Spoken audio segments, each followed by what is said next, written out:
আসসালামু আলাইকুম। বাংলা সংবাদে সবাইকে স্বাগত জানাচ্ছি। আমি চিন্তিয়া হক। শুরুতেই সংবাদ শিরোনাম। নির্বাচন ব্যতীত গণতান্ত্রিক ব্যবস্থা ফিরিয়ে আনার সুযোগ নেই বলছেন আমির খসরু। এদিকে কিছু মানুষ ছাত্র জনতার বিজয়কে নস্যাৎ করার ষড়যন্ত্র করছে বলছেন মির্জা ফখরুল।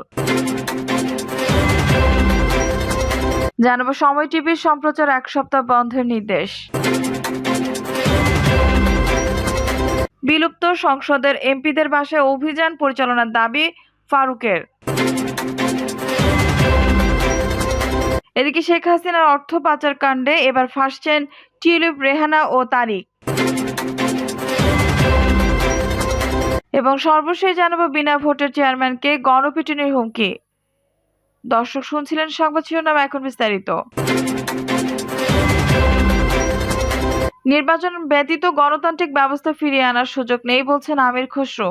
নির্বাচন ব্যতীত গণতান্ত্রিক ব্যবস্থা ফিরে আসার কোনো সুযোগ নেই বলে মন্তব্য করেছেন বিএনপি স্থায়ী কমিটির সদস্য আমির খসরু মাহমুদ চৌধুরী। আমির খসরু বলেন, বাংলাদেশের পট পরিবর্তনের পর আগামী দিনের বাংলাদেশে কোথায় যাচ্ছে, গণতান্ত্রিক, অর্থনৈতিক, রাজনৈতিকভাবে সবকিছু মিলিয়ে আলোচনা হয়েছে। ইউরোপীয় ইউনিয়ন কিভাবে সমর্থন দিতে পারে, তাদের পক্ষ থেকে দেশটা যে গর্তের মধ্যে পড়েছে সেখান থেকে বের করার জন্য কোথায় কোথায় ইউরোপীয় ইউনিয়ন তাদের সমর্থন দিলে ভালো হয়, এসব নিয়ে আলোচনা হয়েছে। আমির খসরু বলেন, নির্বাচন ব্যতীত গণতান্ত্রিক ব্যবস্থা ফিরে আসার কোনো সুযোগ নেই। স্বাভাবিকভাবেই সে বিষয়ে আলোচনা হয়েছে। রূপপুর পারমাণবিক বিদ্যুৎ কেন্দ্রের অর্থ অনিয়মের বিষয়ে তদন্ত চান কিনা প্রশ্নের জবাবে তিনি বলেন, তদন্ত কোনো অবশ্যই চাই, শুধুমাত্র প্যাসিফিক এই বিষয়ে নয়। কিন্তু এতগুলো টাকা যে বিদেশে পাচার হয়েছে 100 বিলিয়নের উপরে, বিভিন্ন সোর্স থেকে যা বলা হচ্ছে, এই টাকাগুলো বাংলাদেশের ফেরত আনার বিষয়ে আলোচনা হয়েছে। আমরা সাজেস্ট করেছি সবাই মিলে এই বিষয়ের উপর কাজ করতে হবে। কিছু মানুষ ছাত্র জনতার বিজয়কে নস্যাৎ করার ষড়যন্ত্র করছে বলছেন মির্জা ফখরুল। কিছু সংখ্যক মানুষ ছাত্র জনতার গণ অভ্যুত্থানে অর্জিত বিজয়কে নস্যাৎ করার ষড়যন্ত্র করছে বলে অভিযোগ করেছেন বিএনপি মহাসচিব মির্জা ফখরুল ইসলাম আলমগীর। মির্জা ফখরুল বলেন, আজকে আমরা শপথ নিয়েছি ছাত্র জনতার গণ অভ্যুত্থানে অর্জিত বিজয় সুসংহত করব। কিছু সংখ্যক ব্যক্তি ছাত্র জনতার এই বিজয়কে নস্যাৎ করার ষড়যন্ত্র করেছে। তারা বিভিন্ন গোলযোগ সৃষ্টি করে আমাদের নেতাকর্মীদের উপর অন্যায়ভাবে আরোপ সৃষ্টি করার চেষ্টা করছে। তিনি আরো বলেন, আমি পরিষ্কার করে বলতে চাই, আমাদের দলের কোনো নেতাকর্মী এসব কর্মকাণ্ডের সঙ্গে জড়িত নয়। আমরা চেষ্টা করছি যে গোলযোগ সৃষ্টি হয়েছে তা বন্ধ করার জন্য। বিএনপি মহাসচিব বলেন, আমরা একটি নতুন ও গণতান্ত্রিক বাংলাদেশ চাই, সাম্য, মানবাধিকার সহ নতুন বাংলাদেশ বিনির্মাণ করতে চাই। গণতান্ত্রিক আন্দোলন করতে গিয়ে অনেক নেতাকর্মী কারাবন্দী হয়েছে উল্লেখ করে মির্জা ফখরুল বলেন, আমাদের নেত্রী খালেদা জিয়া মুক্ত হয়েছেন, আর কিছু কিছু নেতাকর্মী মুক্ত হয়েছে, এখন অনেকে কারাগারে রয়েছেন, আমরা তাদের মুক্ত করার চেষ্টা করছি। সময় টিভির সম্প্রচার 1 সপ্তাহ বন্ধের নির্দেশ। বেসরকারি টেলিভিশন চ্যানেল সময় টিভির সম্প্রচার 7 দিনের জন্য বন্ধের নির্দেশ দিয়েছেন হাইকোর্ট। প্রতিষ্ঠানের পরিচালক দাবি করে শম্পা রহমানের করা এক রিট আবেদনের প্রেক্ষিতে সোমবার বিচারপতি নাইমা হায়দার ও বিচারপতি শশাঙ্ক শেখর সরকারের হাইকোর্ট বেঞ্চ এই আদেশ দেন। রিট আবেদনকারীর পক্ষের আইনজীবী আহসানুল করিম এই তথ্য নিশ্চিত করেছেন। বিলুপ্ত সংসদের এমপিদের বাসায় অভিযান পরিচালনার দাবি ফারুকের। বিলুপ্ত জাতীয় সংসদ সদস্যের বাসায় হাজার হাজার কোটি টাকা রয়েছে উল্লেখ করে অবিলম্বে সেখানে অভিযান পরিচালনার দাবি জানিয়েছেন বিএনপি চেয়ারপারসনের উপদেষ্টা সাবেক বিরোধী দলীয় চিফ হুইপ জয়নুল আবেদিন ফারুক। বিএনপির এই নেতা বলেন, যেসব সংসদ সদস্য অনির্বাচিত যারা হাজার কোটি টাকা লুট করে বাংলাদেশে বিদ্যুৎ খাতে দুর্নীতি করেছে, সড়ক জনপথ বিভাগে দুর্নীতি করেছে, যারা বিচার বিভাগে আইনের শাসন প্রতিষ্ঠা করে সুযোগ দেয়নি, সেসব অনির্বাচিত সংসদ সদস্যের কিছু আনাগোনা জনগণ দেখতে পাচ্ছে।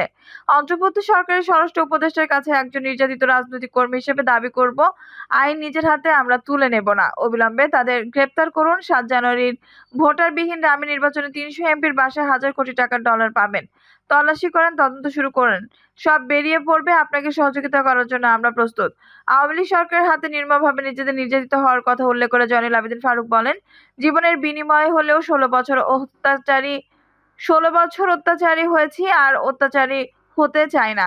একটি গণতান্ত্রিক দেশে আমরা ভোট আমি দিব, এই অধিকারের ভিত্তি একটি নির্বাচন দেশে হোক। সেই নির্বাচনের মাধ্যমে দেশের মানুষ তাদের অধিকার ফিরে পাবে, আর কাউকে রাস্তায় আসতে হবে না। তৃণমূল নাগরিক আন্দোলনে উদ্যোগে শেখ হাসিনা ও তাদের দোসর গ্রেপ্তার ও বিচারের দাবিতে এই মানববন্ধন হয়।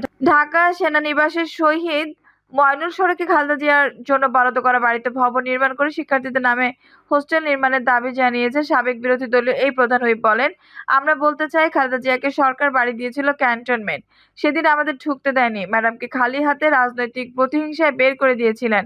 আজকে বাংলাদেশে এখন জনগণের অন্তর্বর্তীকালীন সরকারের কাছে জনতার দাবি ধানমন্ডির ৩২ নম্বর বাড়িটি ১০ তলা ভবন তৈরি করে ঢাকা কলেজের হোস্টেল তৈরি করে আবু সাইদের নামে নামকরণ করা হোক। ফারুক বলেন, শেখ হাসিনা ইতিহাস পড়ে দেখেননি। তিনি বলেছিলেন পৃথিবীর কোনো শক্তি নেই তাকে সরাতে পারে, কিন্তু ইতিহাসের নির্মম পরিহাস। আবু সাইদ মুগ্ধের রক্তের বিনিময়ে যে আন্দোলন ঢাকার বুকে হয়েছে, সে আন্দোলনের মুখে শেখ হাসিনা চুরি করে পালিয়ে যেতে বাধ্য হয়েছে। অহংকার আল্লাহর চোখে শোভা পায় না। তিনি বলেন, এই আন্দোলনে হত্যাকাণ্ড আপনি করেছেন, হেলিকপ্টার থেকে গুলির নির্দেশ আপনি দিয়েছেন, বৈষম্যবিরোধী শিক্ষার্থীদের উপর গুলির নির্দেশ আপনার কাছ থেকে এসেছে। যারা জীবন দিয়েছে তারা আজকে আমাদের মাঝে নেই, তাদের রক্তের গন্ধ এখনো শুকায়নি, তাদের আত্মহত্যের কথা মানুষ ভুলে নাই। আজকে শেখ হাসিনা কোথায়? আজকে কোথায় সালমান, কোথায় আনিসুল হক? মুখ ভেঙিয়ে কথা বলছেন আনিসুল হক। আপনি এখন জেলে, আর খালেদা জিয়া মুক্ত আকাশের নিচে। সবই আল্লাহর ইচ্ছা, সবই আল্লাহর রহমত। শেখ হাসিনা অর্থ পাচার কাণ্ডে এবার ফাঁসছেন টিউলিপ, রেহেনা ও তারিক। এবার $500 কোটি আত্মসাতের অভিযোগে শেখ হাসিনার সঙ্গে সঙ্গে ফেঁসে যাচ্ছেন বোন শেখ রেহেনা ও রেহেনার মেয়ে টিউলিপ। গ্লোবাল ডিফেন্স কর্পোরেশন নামে একটি পোর্টালের প্রতিবেদনে উঠে এসেছে এমন তথ্য। প্রতিবেদন থেকে জানা গেছে, রূপপুর পারমাণবিক বিদ্যুৎ কেন্দ্র থেকে $500 কোটি বেশি আত্মসাৎ করেন বাংলাদেশের ক্ষমতাচ্যুত প্রধানমন্ত্রী শেখ হাসিনা। তারা জানান, মালয়েশিয়ার একটি ব্যাংকের মাধ্যমে তাকে অর্থ আত্মসাতের সুযোগ করে দেয় রাশিয়ার রাষ্ট্রীয় পারমাণবিক শক্তি কর্পোরেশন। তারা জানান, মালয়েশিয়ার একটি ব্যাংকের মাধ্যমে তাকে অর্থ আত্মসাতের সুযোগ করে দেয় রাশিয়ার রাষ্ট্রীয় পারমাণবিক শক্তি কর্পোরেশন, যাতে মধ্যস্থতা করেন ভাগ্নে টিউলিপ সিদ্দিক। দেশের সবচেয়ে বড় ও ব্যয়বহুল প্রকল্প রূপপুরের পারমাণবিক বিদ্যুৎ কেন্দ্র। আশা করা হচ্ছে এটি পুরোপুরি বাস্তবায়নের পর 20% বিদ্যুতের চাহিদা পূরণ করবে। সম্প্রতি এই বিষয়ে নিজস্ব অনুসন্ধানের ভিত্তিতে প্রতিবেদন প্রকাশ করেছেন গ্লোবাল ডিফেন্স কর্পোরেশন নামে একটি পোর্টাল। প্রতিবেদনে এতে বলা হয়, রাশিয়ার সহযোগিতায় বিদ্যুৎ কেন্দ্রটি নির্মাণে খরচ হয় $1,265 কোটি, প্রয়োজনের তুলনায় যা অনেক বেশি, যাতে মালয়েশিয়ার এক ব্যাংকের মাধ্যমে শেখ হাসিনাকে এই বাজেট থেকে $500 কোটি আত্মসাতের সুযোগ করে দেয় রোসাটম। নিজের ভগ্নী টিউলিপ সিদ্দিকের মধ্যস্থতায় রাশিয়ার সঙ্গে এই চুক্তি করেন সাবেক প্রধানমন্ত্রী শেখ হাসিনা। এই মধ্যস্থতার বিনিময়ে পাচার করা অর্থের 30% পেয়েছেন টিউলিপ, শেখ রেহেনা ও পরিবারের কয়েক সদস্য। 2013 সালে রাশিয়ার প্রেসিডেন্ট পুতিনের সঙ্গে শেখ হাসিনার সাক্ষাতের সময় সঙ্গী হয়েছিলেন টিউলিপ সিদ্দিক। গ্লোবাল ডিফেন্স কর্পের দাবি, এই সময় ঢাকা মস্কোর $1 বিলিয়ন অস্ত্র চুক্তির মধ্যস্থতাও করেন তিনি। 2009 সালে প্রচ্ছয়া লিমিটেড নামে একটি ভুয়া কোম্পানি চালু করেন টিউলিপ সিদ্দিক, তার মা শেখ রেহেনা ও চাচা তৎকালীন প্রধানমন্ত্রী প্রতিরক্ষা উপদেষ্টা তারিক আহমেদ সিদ্দিক। যুক্তরাষ্ট্রীয় জুমানা ইনভেস্টমেন্ট নামে একটি কোম্পানি রয়েছে তাদের। গ্লোবাল ডিফেন্স কর্পের অভিযোগ, এই কোম্পানির মাধ্যমে বিভিন্ন দেশে অফশোর অ্যাকাউন্টে অর্থ পাচার করতেন Sheikh Hasina. Global Defence Corp নামে পোর্টালটি চালু হয় 2018 সালে। বিভিন্ন দেশের সামরিক ও প্রতিরক্ষার খাতে দুর্নীতির অনুসন্ধান করে থাকে তারা। বিশেষ করে চীন ও রাশিয়ার সামরিক শক্তির বিস্তার রোধে পশ্চিমা ঢাল হয়ে কাজে করে এরা। বিশেষ করে চীন ও রাশিয়ার সামরিক শক্তির বিস্তার রোধে পশ্চিমা ঢাল হয়ে কাজ করে এটি। বিনা ভোটের চেয়ারম্যানকে গণপিটুনির হুমকি। বাগেরহাটের সদর উপজেলা চেয়ারম্যানের কক্ষ, বাগেরহাট প্রেস ক্লাবে ভাঙচুরের ঘটনা ঘটেছে। রোববার সকালে ও দুপুরে ওই ঘটনা ঘটে।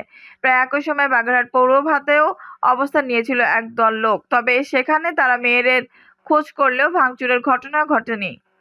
প্রত্যক্ষদর্শীরা জানান, রোববার সকালে বাগেরহাট জেলা যুবদলের সাবেক সভাপতি ও ৬০ গম্বুজ ইউনিয়ন পরিষদের সাবেক চেয়ারম্যান ফকির তারিকুল ইসলামের নেতৃত্বে একদল লোক উপজেলা পরিষদে প্রবেশ করে। তারা উপজেলা চেয়ারম্যানের কক্ষে ঢুকে ভাঙচুর করে এবং সেখানে থাকা শেখ হাসিনার ছবিসহ বিভিন্ন নেতা কর্মীর ছবি ও বেশ কিছু দাপ্তরিক ফাইল বাইরে নিয়ে আসে। পরে পরিষদের সামনেই সড়কের উপর তাতে আগুন ধরিয়ে দেয় ও চেয়ারম্যানের কক্ষে তালা ঝুলিয়ে দেয়।